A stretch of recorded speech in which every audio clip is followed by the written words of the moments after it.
আসসালামু আলাইকুম, কেমন আছেন সবাই? আমি engineer Shahidul Islam, SP engineer থেকে আপনাকে স্বাগত। ছাদ ঢালাইয়ের পূর্বে কি কি সতর্কতা অবলম্বন করা উচিত সেই সম্পর্কে আজকে আলোচনা করব।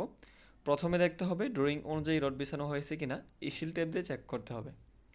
রড বিছানোর পর দেখতে হবে ছাদের কভারিংয়ের জন্য যে ব্লক দেওয়া হয়েছে তা সঠিক স্থানে আছে কিনা। ঢালাইয়ের পূর্বে দেখতে হবে শাটারিংয়ের কোথাও ছিদ্র আছে কিনা।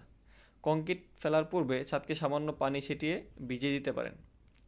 হাঁটা অবস্থায় বা দাঁড়িয়ে অথবা 1.5 মিটার উপর থেকে কংক্রিট ফেলা যাবে না, ফেললে সেগ্রিগেশন হওয়ার সম্ভাবনা আছে। কংক্রিটকে যথাযথ স্থানে বসানোর জন্য ব্রাইবেটিং করতে হবে। ব্রাইবেটিং করার সময় ব্লক যাতে সরে না যেতে পারে সেদিকে খেয়াল রাখতে হবে। ছাদে 28 দিন পর্যন্ত কিউরিং করতে পারলে 90 থেকে 100% শক্তি অর্জন হওয়ার সম্ভাবনা থাকে। ছাদ লেভেল ঠিক আছে কিনা তা চেক করতে হবে। বিমের কভারিং ঠিক আছে কিনা তা চেক করতে হবে। বিমের রডের ডায়া ঠিক আছে কিনা তা চেক করতে হবে। বিমে লেপিং থাকলে লেপিং ঠিক আছে কিনা তা চেক করতে হবে।